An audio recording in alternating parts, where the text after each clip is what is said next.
तुम मुझे पारी नहीं दोगे? मुझे नींद आ रही है। बेटा कुछ चाहिए? नहीं।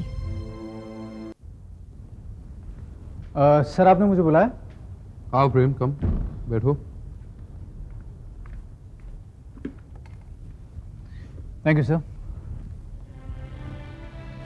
प्रेम, शाह साहब के प्रोजेक्ट के बारे में सोचना चाहिए, सीरियस थॉट देना चाहिए।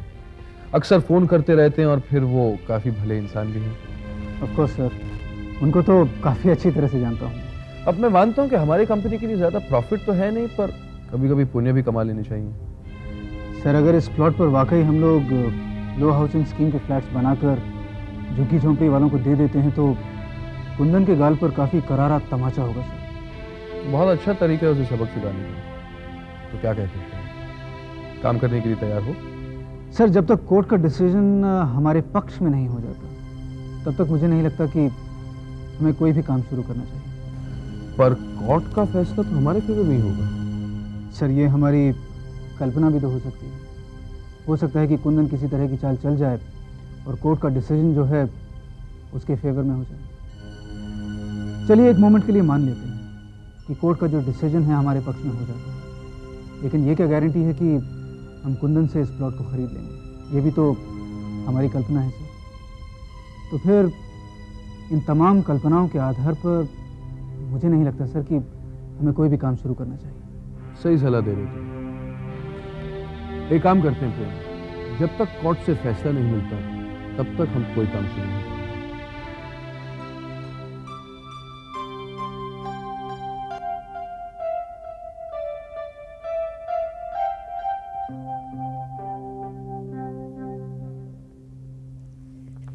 और सुजाता, ये देखो, ये साहिल के लिए कुछ गेम्स खरीदी है, ये उसकी टी शर्ट्स और ये उसके लिए शर्ट्स।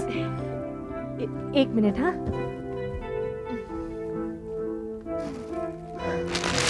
और ये अम्मी के लिए कुछ साड़ियाँ खरीदी हैं।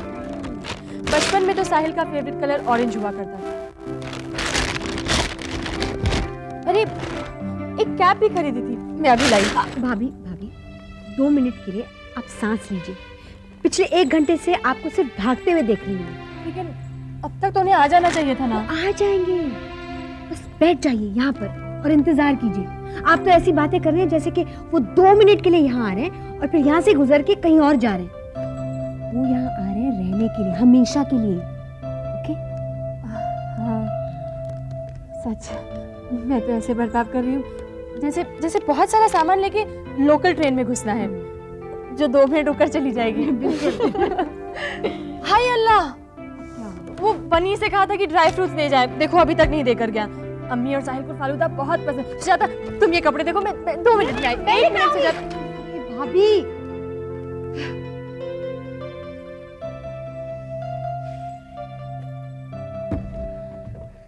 आइए अम्मी। फौजिया। मोहसिन भाई। अरे सुजाता, फौजिया कहाँ है? मोहसिन भाई, फौजिया भाभी नीचे गई हैं, बस आती होंगी। अच्छा अच्छा। सुजाता मेरी अम्मी, और अम्मी ये है प्रेम की सुजाता। अरे जीती रहो बेटा, खुश रहो। ये है प्रेम की बीवी। अरे बड़ा होशियार बच्चा निकला है, कितनी प्यारी लड़की ढूंढी है। जी। और सुजाता ये हमारे साहबजादे, बेटा चाची। आदाब चाची। बहुत ही प्यारा बच्चा है। किसे ढूंढ रही हो? प्रेम को? भाई वो स्टेशन आया था, उसे कुछ जरूरी काम था, इसलिए वहीं से ऑफिस चला गया। अच्छा, मैं भी चलूं? नहीं नहीं, क्यों चलूं? बैठो। नहीं, मैं फिर आऊंगी। अरे बेटा थोड़ी देर रुको ना। फुर्सत में मिलते हैं। अच्छा ठीक है, जैसी तुम्हारी मर्जी। Bye bye. आइए अम्मी। लड़की वाकई बहुत अच्छी है। अम्मी सूरत में भी और सीरत में भी। साहिल,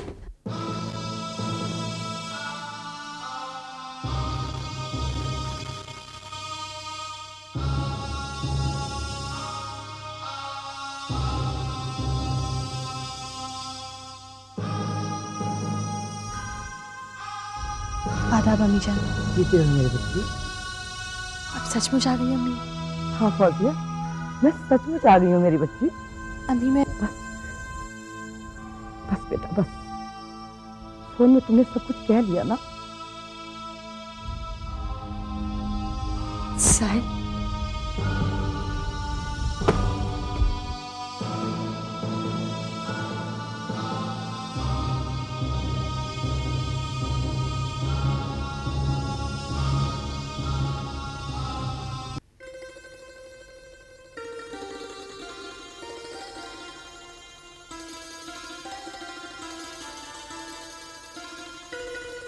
साहिल, बिस्तर लग गया है, जल्दी से आ जाओ।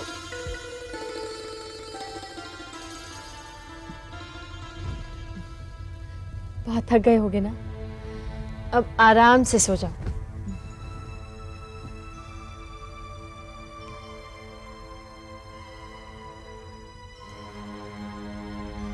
तुम मुझे पानी नहीं दोगे? मुझे नींद आ रही है। बेटा कुछ चाहिए? नहीं।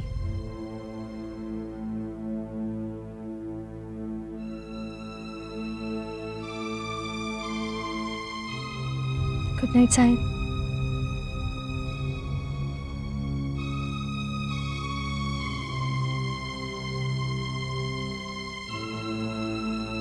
बड़ी माँ को जल्दी भेज देना सोने के लिए। बड़ी माँ तो अपने कमरे में सोएंगी। तो ये किसका कमरा है? ये आपका कमरा है।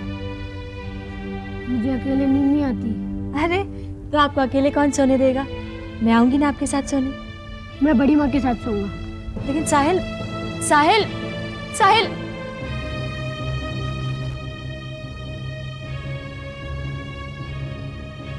और अम्मी, जमाल के एक चाचा हुआ करते थे, बड़ी मोहब्बत करते थे जमाल से, एक दूसरे पे जान छिड़कते थे। अरे खाक जान छिड़कते थे, मोहब्बत पे खाक पड़ गई उनकी। जैसे ही खानदानी जमीन जायदाद का मसला सामने आया, बन बैठे एक दूसरे के दुश्मन। कहाँ के चचा और कहाँ के भतीजा। और अरे वो जो उसका चचा है, उस कमबख्त ने तो कल्लू पहलवान को भेज दिया था जमाल का कत्ल करवाने के लिए। या अल्लाह, पता नहीं क्या क्या हो जाता। अल्लाह। अम्मी मुझे लगता है साहिल सो गया है। अरे मेरा बच्चा तो मेरी गोद में आते ही सो जाता है। चलो बेटा, अब मैं भी आराम करूंगी, वरना बातें करते करते ही रात गुजर जाएगी। हाँ अम्मी, आपको भी सफर की थकान हो गई होगी। हाँ, ये लो बेटा, ध्यान से। हाँ, सफर की थकान और दूसरी जिंदगी के सफर की थकान, जो आधा कट ही चुका है। चलिए अम्मी। अरे अम्मी, अभी तो आपकी जिंदगी आधे से ज्यादा बाकी है। हाँ बेटा, जब तक साहिल को मेरी जरूरत है ना, तब तक तो ये मुझे बुरी नहीं होने देगा। आजा बेटा, आजा आजा आजा। अरे अम्मी, आप साहिल की बात कर रही हैं, अभी तो मुझे आपकी जरूरत है। एक बात बताओ अम्मी, एक माँ जिस तरह अपने बच्चों की जरूरतें पूरी करती है ना, उसकी बराबरी तो ऊपर वाला भी नहीं कर सकता। अच्छा अच्छा ठीक है, अब जाके सो जा। तू जब भी आधी नींद में होता है ना, तुझे अपनी अम्मी की ममता याद आने लगती है। क्या मतलब है आपका? यानी जब मैं होश में होता हूँ तो नालायक सी औलाद हो जाता हूँ? अरे नहीं रे। अच्छा एक बात बताऊं, मुझे तेरी फौजिया बहुत पसंद है। वैसे अम्मी, जब आप आधी नींद में होती हैं तो आप भी बहुत अच्छी अच्छी बातें करने लगती हैं। अभी अभी जो आपने फरमाया ना, मुझे बहुत अच्छा लगा। शब्बा खैर। कम वक्त। शब्बा खैर अम्मी। शब्बा खैर बेटा, जीते रहो।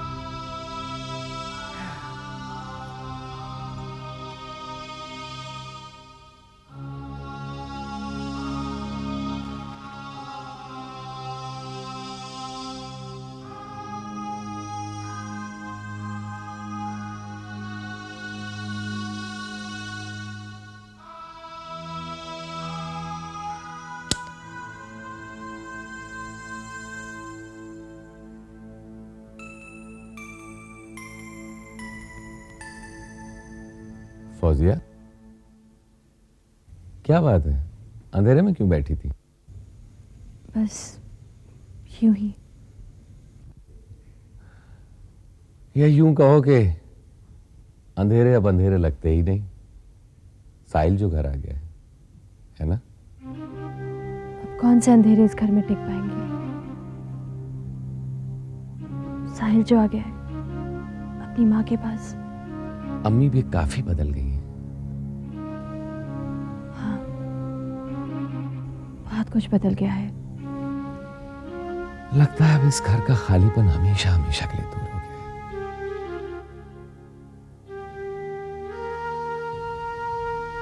दूर नहीं हुआ है, अकेलापन मेरे सीने में आके छिप गया है। क्या? कुछ नहीं, काफी थक गए होगे, सो जाइए। हाँ, ये तो है, लेकिन आज वैसी थकान नहीं है रोज वाली, बल्कि औलाद के लौटने का सुकून है। इंशाअल्लाह आज नींद खूब आएगी।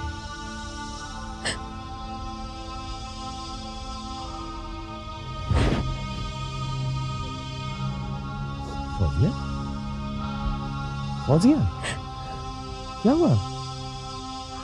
हाँ?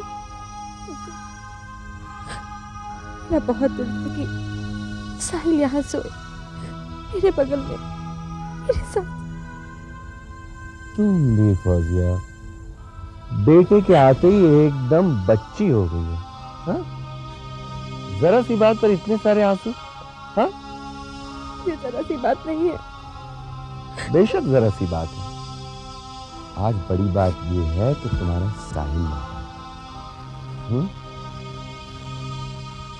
आज का दिन कितना खास दिन है कि नहीं? कितने आम दिन की तरह गुजर गए। क्या? कुछ नहीं।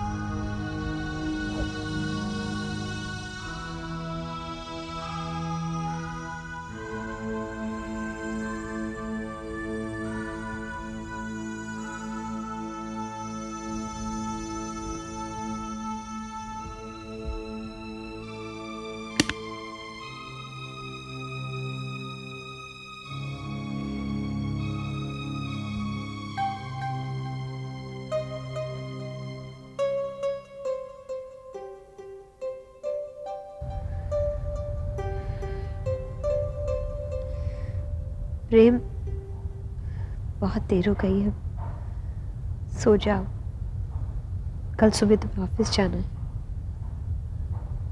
नहीं सो जाता, मुझे इतनी आसानी से नींद नहीं आएगी। अपनी परेशानियों को लेकर मैं चिंतित नहीं हूँ, लेकिन मोहसिन भाई की परेशानियां मुझे बहुत चिंतित करती हैं। सुजाता, उन्होंने मेरे लिए इतना कुछ किया है कि देखो प्रेम, अभी तक कोई परेशानी की बात नहीं हुई, और जिसे तुम अपनी इंट्यूशन समझते हो वो तुम्हारी कल्पना भी तो हो सकती है। काश ये मेरी कल्पना हो सुजाता, लेकिन मोहसिन भाई का घर किसी भी हालत में सलामत रहना चाहिए। अपनी जिंदगी में कहीं अगर मुझे माँ की गोद नसीब हुई है तो सिर्फ उनके घर पर। वो कोई बेजान मकान नहीं है, बल्कि एक जिंदा शय है। किसी भी हालत में उनका घर आबाद रहना चाहिए। आबाद रहेगा। सुजाता, अम्मी एक उथले जज्बात की उंगली पकड़कर वापस तो लौट आई हैं, जिसकी जड़ें इतनी कमजोर हैं, गहरी नहीं है। अपने अंदर की कड़वाहट तो उन्होंने दफन कर दी है, लेकिन अभी भी वो कब्र के अंदर जिंदा है। और वहां दूसरी तरफ साहिल अपनी माँ में दिलचस्पी नहीं दिखा रहा। और फौजिया भाभी जैसी माँ, जिनका इकलौता बेटा है, कहीं अगर वो भी अपने बेटे में दिलचस्पी नहीं दिखाती हैं तो ऐसा नहीं हो सकता। साहिल और अम्मी गांव से अपनी जड़ें उखाड़कर हमेशा हमेशा के लिए यहाँ आए हैं। उनसे नॉर्मल बर्ताव की उम्मीद रखना ज्यादती होगी। शायद तुम ठीक कह रही हो सुजाता। काश जो तुम कह रही हो वही ठीक हो। अब शायद मैं चैन की नींद सो पाऊं। दुश्मन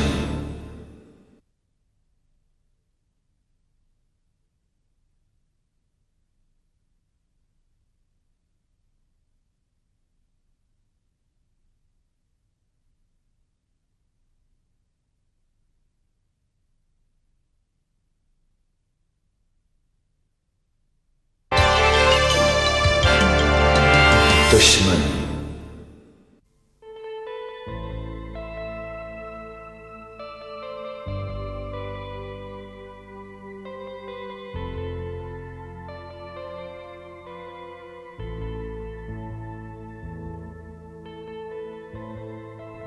नाराज हो, बात भी नहीं करोगे? तुमसे बात नहीं करके क्या करूंगा? जिस दिन तुमसे बात करनी बंद हो गई उस दिन मैं अपनी जुबान काट के फेंक दूंगा। रोहित, प्लीज ऐसी बातें मत करो। तुम एक छोटी सी बात को लेकर इतना नाराज क्यों हो? ये छोटी सी बात नहीं है रश्मि। मैंने हमेशा कोशिश की है और अपनी कोशिश पे बहुत मेहनत की है कि मैं तुम्हें नाखुश होने की कोई वजह दूं ही नहीं। मैं बहुत खुश हूँ रोहित, मैं सच में बहुत खुश हूँ। कुछ ऐसे फैसले जो तुम्हें गलत लगते हैं उनके मुताबिक जिंदगी गुजारना तुम्हारी नाखुशी की वजह बन जाएगी।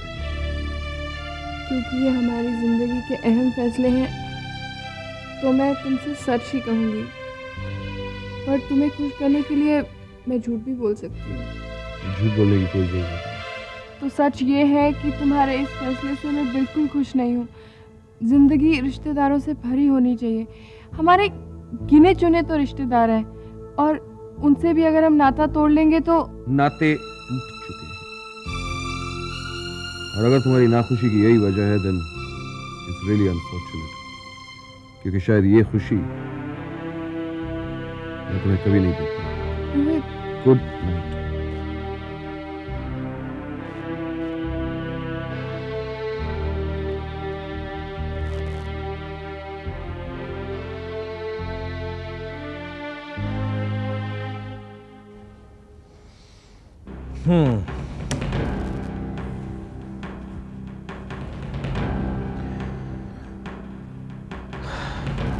शो कर। विकास, अभी का फोन आया था। तो अरे तुम्हारे घर में गोद बढ़ाई फंक्शन चल रही है और तुम यहाँ बैठे हो। अरे तो कौन सा बड़ा पहाड़ टूट गया, गोद बढ़ाई का फंक्शन ही है ना, चलता रहेगा। बोर मत कर, निकल यहाँ से चल। यहाँ एक तो हार रहे हैं, सारे के सारे पैसे अंदर गए। ये ले 8 9 10 दिखा।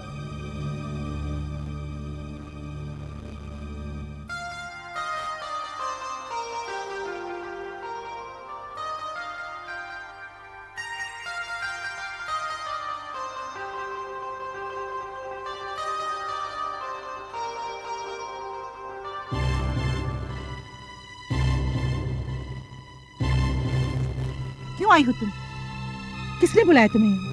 पल्लवी दीदी की गोद भराई थी, रोहित जरा बिजी थे तो मैंने सोचा मैं ही चली जाऊं। इनविटेशन कार्ड पर सिर्फ रोहित का नाम था, शायद प्रॉपर्ली पढ़ा नहीं तुमने। अगर रोहित की जगह मैं आ गई तो इसमें इतना नाराज होने वाली क्या बात है? ये तो शुक्र करो जिस वक्त तुम आई हो यहाँ इतनी औरतें हैं, बच गई तुम, वरना तुम्हारा वो हाल करती कि तुम याद रखती। माँ जी, आप ऐसी बातें क्यों कर रही हैं? अपने पति की बहन का बसा बसाया घर तुम्हारी आंखों में खटकता है, उसकी हरी भरी गोद पर नजर लगाने आ गई तुम। मैं तो औरों की तरह दीदी की गोद भरकर उनको मुबारकबाद देने आई थी। पढ़ी लिखी होकर जाहिलों की तरह बातें मत करो। तुम में और औरतों में फर्क है। पांच औरत का साया भी नहीं पड़ना चाहिए। ऐसे वक्त पर ऐसी औरतों का आना मनहूस माना जाता है। माँ जी, दीदी, माँ जी आप यहाँ क्या कर रही है? चलिए ना, आपका इंतजार हो रहा है वहाँ पर। तुम इससे दूर रहो, ये मनहूस है तुम्हारे लिए। मैं मनहूस नहीं हूँ। अब रश्मि, माँ जी ने कहा है तो उसमें कुछ तो सच्चाई होगी ना। बेटर यही होगा कि तुम यहाँ से चली जाओ प्लीज। ठीक है, मैं चली जाती हूँ, लेकिन आप कम से कम ये तोहफा तो रख लीजिए। हमें नहीं चाहिए तुम्हारा, तो ले जाओ इसे वापस, जाओ। आओ।